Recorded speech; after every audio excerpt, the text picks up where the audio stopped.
revisaremos o item 1.3, sob o título Pesquisa, Ensino e Extensão na Universidade, que é a parte integrante do capítulo 1º, Universidade, Ciência e Formação Acadêmica, que faz parte do livro Metodologia do Trabalho Científico, do pensador brasileiro Antônio Joaquim Severino, obra publicada eletronicamente no ano de 2013. E este item 1.3 está dividido exatamente em três partes. O item 1.31, do compromisso da universidade com a construção do conhecimento. O item 1.32, da improbidade da universidade só se dedicar ao ensino. E o item 1.3.3, que trata da necessidade do envolvimento da universidade com a extensão. Nós verificaremos, então, que alguns argumentos que já foram tratados pelo professor Severino na parte introdutória e no item 1.1 e no item 1.2 serão reportadas justamente nesse item 1.3, em que o autor se dispõe a falar sobre a pesquisa, a prática do ensino e a prática da extensão no ambiente universitário. Primeiramente, o autor reforça que o conhecimento é fundamentalmente um referencial, é um elemento diferenciador da nossa ação humana em relação à ação das demais espécies. Portanto, o conhecimento, segundo ele, é a grande estratégia da espécie humana. E veja, por meio do conhecimento, conforme já foi dito, na sua dimensão epistêmica, aqueles saberes deficientes, precários, como o senso comum, a ideologia, os enviesamentos, aqueles elementos como fake news, acabam, portanto, sendo superados na medida em que nós aspiramos um conhecimento que é um instrumental estratégico, a fim de entendermos o nosso grau de autonomia e o nosso grau de intervenção na dimensão histórico-social. Nesse sentido, o conhecimento é para nós uma ferramenta extraordinária que nos faz manter vivos dentro desse processo de humanização e dentro do próprio ecossistema. Ora, sabendo disso, então, chegamos à conclusão que quem vai possibilitar esse aprofundamento do conhecimento é, sem dúvida alguma, a educação. Na medida em que concebe o conhecimento como processo que se produz, que se reproduz, um conhecimento que se conserva, que se organiza, que se sistematiza e que, sobretudo, um conhecimento que se transmite e se universaliza. Esta é, sem dúvida alguma, a função da educação universitária. Capacitar os indivíduos à captação, à absorção desse conhecimento universalizado, a fim de melhorar a nossa própria existência. Ora, dentro dessa perspectiva do conhecimento, o professor Severino insiste que a pesquisa é coextensiva a todo o tecido da instituição universitária. E assim como o cabelo que permeia a nossa estrutura capilar, nossa estrutura vinculada ao nosso cabelo, né, permeando toda a nossa estrutura encefálica, assim também deve ocorrer com a pesquisa. A pesquisa deve permear todas as ações no ambiente universitário, como a prática do ensino e como a prática da extensão. E aí, o professor Severino, ele começa dizendo que nós devemos aplaudir as universidades que têm feito isto, criado condições objetivas para a instauração de uma tradição da pesquisa. Como, por exemplo, incentivando os seus docentes à formação como pós-graduados, como pós-graduadas, como especialistas, como mestres e doutores no no estrito senso. Ou ainda, quando essas instituições universitárias criam mecanismos internos a fim de incentivar, planejar e coordenar a pesquisa. Ou ainda, quando essas universidades passam a implantar cursos de pós-graduação em estrito senso, mestrado e doutorado, quando essas universidades criam programas de iniciação científica, ou ainda quando essas universidades acabam adotando o trabalho de graduação, o trabalho de conclusão de curso, como mecanismos de incentivo à prática da pesquisa, como também em alguns cursos já salientados, em algumas importantes instituições superiores, como o Centro Paula Souza, por meio de suas faculdades de tecnologias, quando adotam o projeto integrador como uma mola propulsora para estudantes, já desde o início, desenvolver esse laboratório em prol da pesquisa científico-tecnológica. Ora, é importante dizer, né, que a tradição, esse hábito, esses dados que levam a colocar a pesquisa como o núcleo das ações pedagógicas extensionistas, exigem a adoção de condições objetivas e técnicas para que hajam realmente, efetivamente, as suas implantações. E isso exige, portanto, que essas instituições alterem sua infraestrutura técnica, física, e isso exige aportes econômicos financeiros, para que, de fato, isso efetivamente ocorra. E, lógico, na medida em que essas instituições fazem isto de uma forma racionalizada, sistematizada, quem ganha é, sem dúvida, o estudante na prática pedagógica e a comunidade por meio da prática da extensão. E o professor Severino finaliza essa primeira parte afirmando que a pesquisa básica, que é aquela alicerçada em dados conceituais, teóricos, investigativos, em que recorremos a documentos, a obras, a artigos, no intuito de aprofundarmos o nosso conhecimento sobre certos saberes, sobre certos assuntos. Assim como a pesquisa aplicada, que é aquela que visa resolver problemas, que visa dar subsídios, soluções efetivas para aquelas necessidades ali apontadas. Diz ele, tanto a pesquisa básica, tanto a pesquisa aplicada, exigem um grau de compreensão dos seus objetos investigados. Pois, quando os problemas são identificados, quando os resultados são investigados, nós temos, por conseguinte, uma melhoria na qualidade dos serviços que poderão ser reportados para a comunidade. E isso se dará graças à atividade da extensão. Ora, então, aqui nesse item 1.3.1, o professor Severino, ele sublinha que isso somente é possível graças a essa nova concepção sobre o que é o conhecimento. No item 1.3.2, ele vai destacar que a universidade não pode se dedicar exclusivamente ao ensino.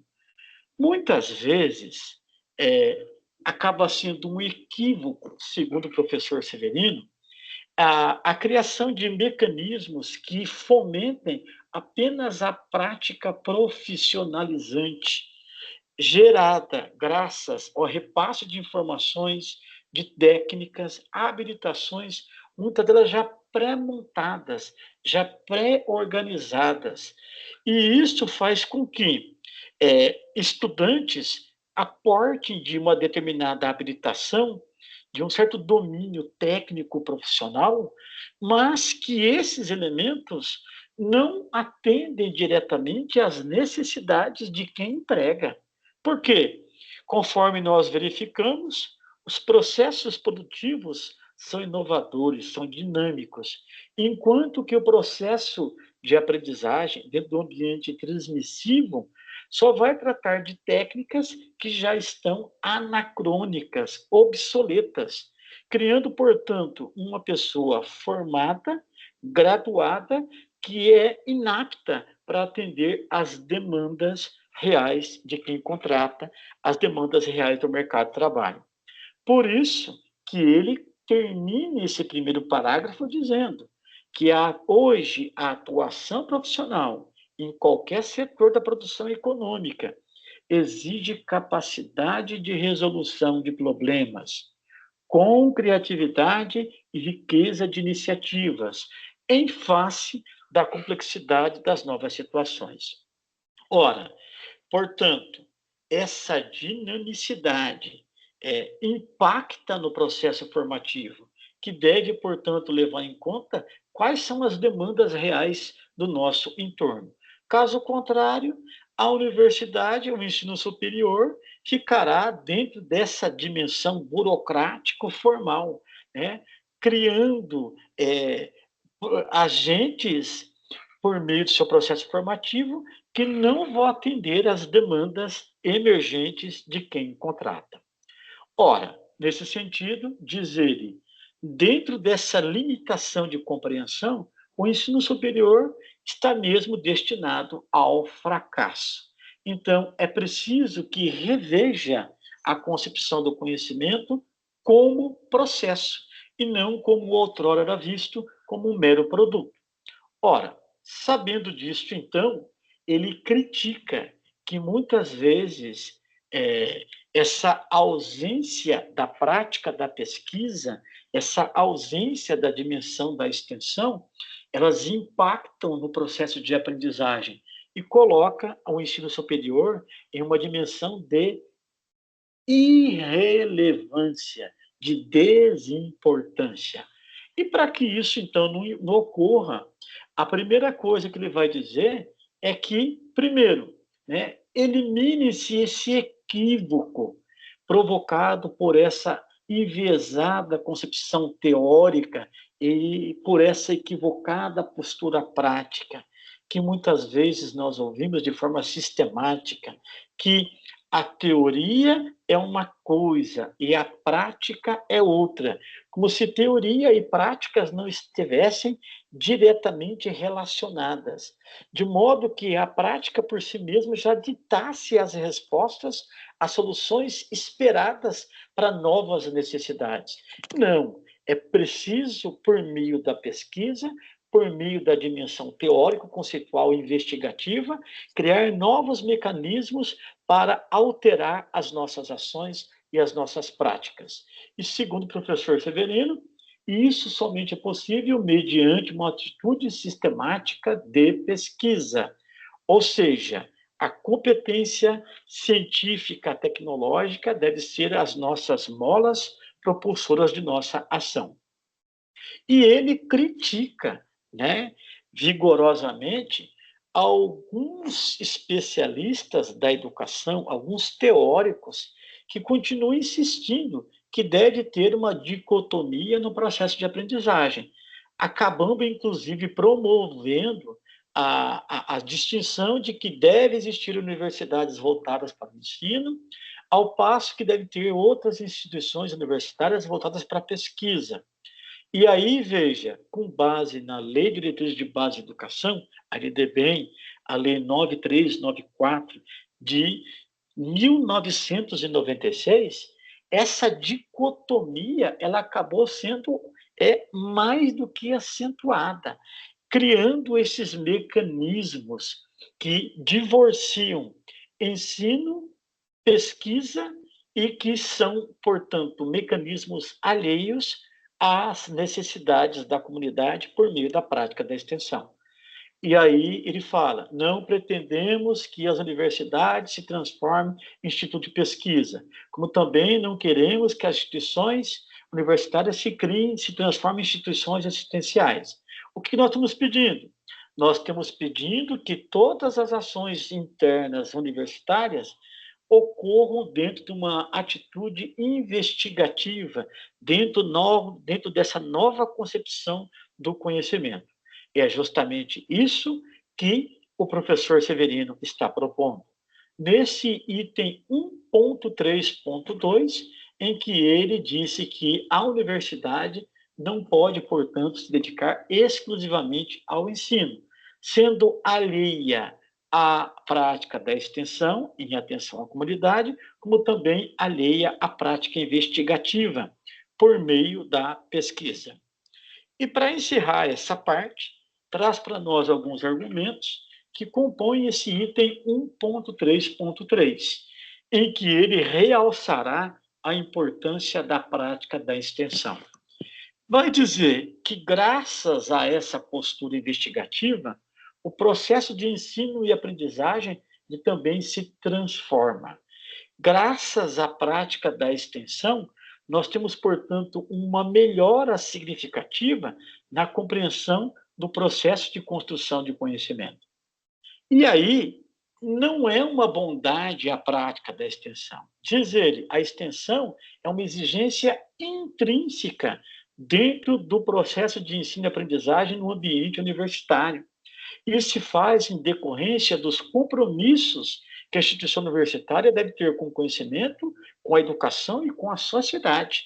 É justamente isso que dá uma chancela, né? Um carimbo ético, desde que a universidade atenda esses anseios da população, colocando, portanto, a universidade com um elo com a comunidade, com a sociedade. Ora, e diz ainda: quando a instituição privilegia o ensino transmissivo, tradicional, que impõe na criação do estudante passivo, a universidade está colocando em segundo plano a pesquisa, assim como está colocando em segundo plano a extensão. E isto, segundo ele, gera dois grandes equívocos. O primeiro, de ordem epistemológica. É um equívoco epistemológico, porque negligencia a exigência da postura investigativa, negligencia a busca sistemática por esse saber autêntico, amplo, que tem, portanto, um desdobramento. E o segundo equívoco é de ordem social, na medida em que negligencia a prática da extensão. Ora, não atendendo, portanto, às necessidades do seu entorno, da sua comunidade. Esses dois equívocos, epistemológico e o equívoco social, vão impactar na prática pedagógica, pois, segundo o professor Severino, o ato de ensinar e de aprender deve estar amparado justamente nesses dois pilares, na dimensão investigativa proposta pela pesquisa e na dimensão de, de concessão de práticas de atendimento às necessidades e demandas da comunidade, o que ocorre graças à prática da extensão.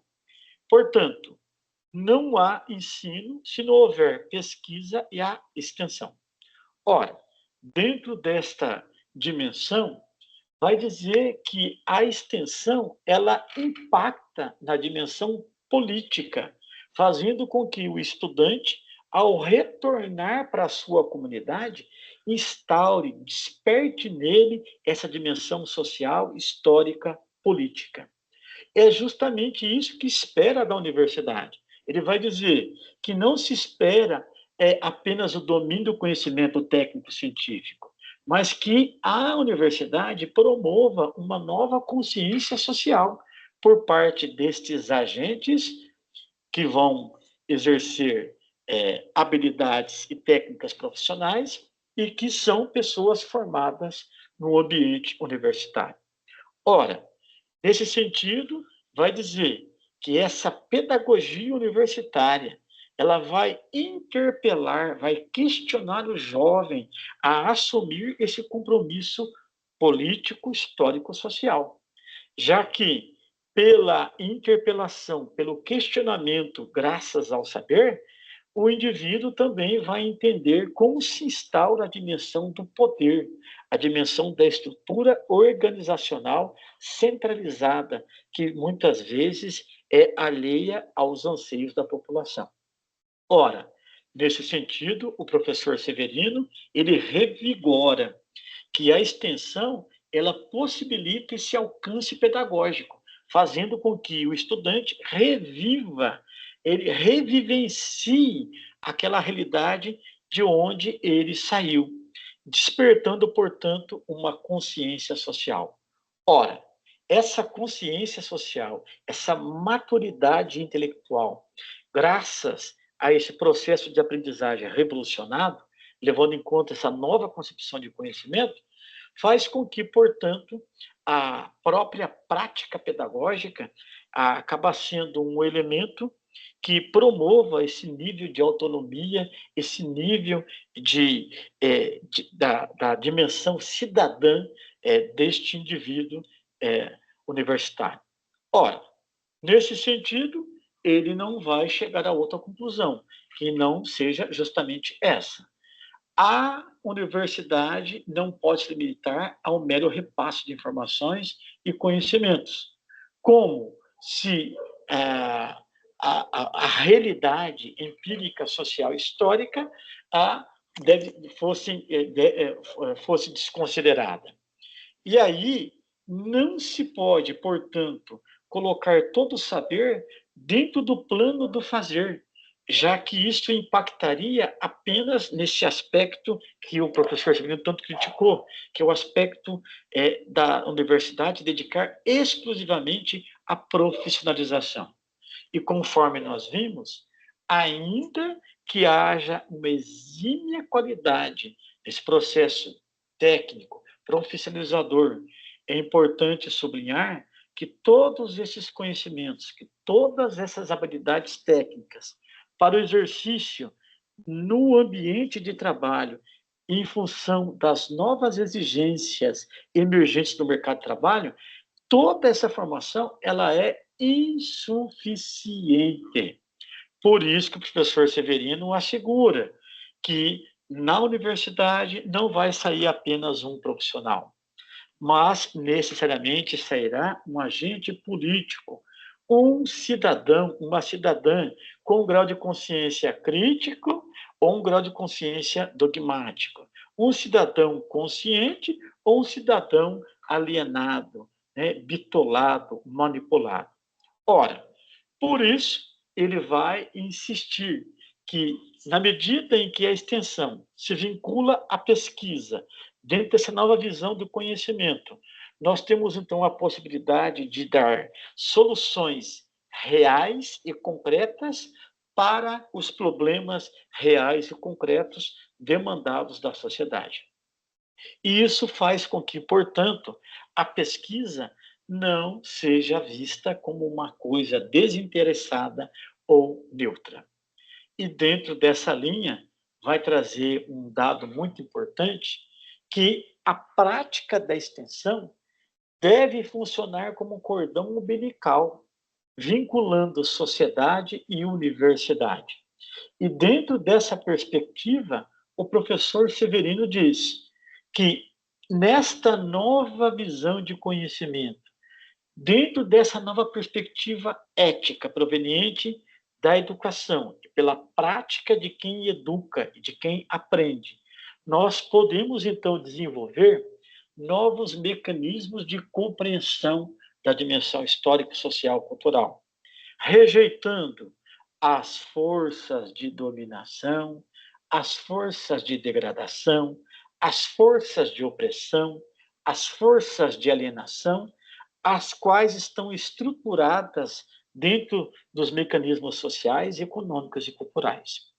E isto, sem dúvida alguma, fará que, de posse desse novo nível de consciência, os indivíduos, por meio da prática política, acabem gerando a necessidade de distribuir os bens naturais, os bens políticos e os bens simbólicos. Porque dentro dessa visão distorcida, dominadora, degradante, opressora, alienadora, esses bens naturais, bens políticos e simbólicos acabam ficando concentrados exclusivamente nas mãos de algumas pessoas. Ora, esses foram alguns dos pontos que o professor Severino tratou exclusivamente nesse item 1.3.3, em que o autor propõe um vínculo da universidade e da necessidade desse envolvimento da universidade com a extensão, ou seja, o seu vínculo com a comunidade.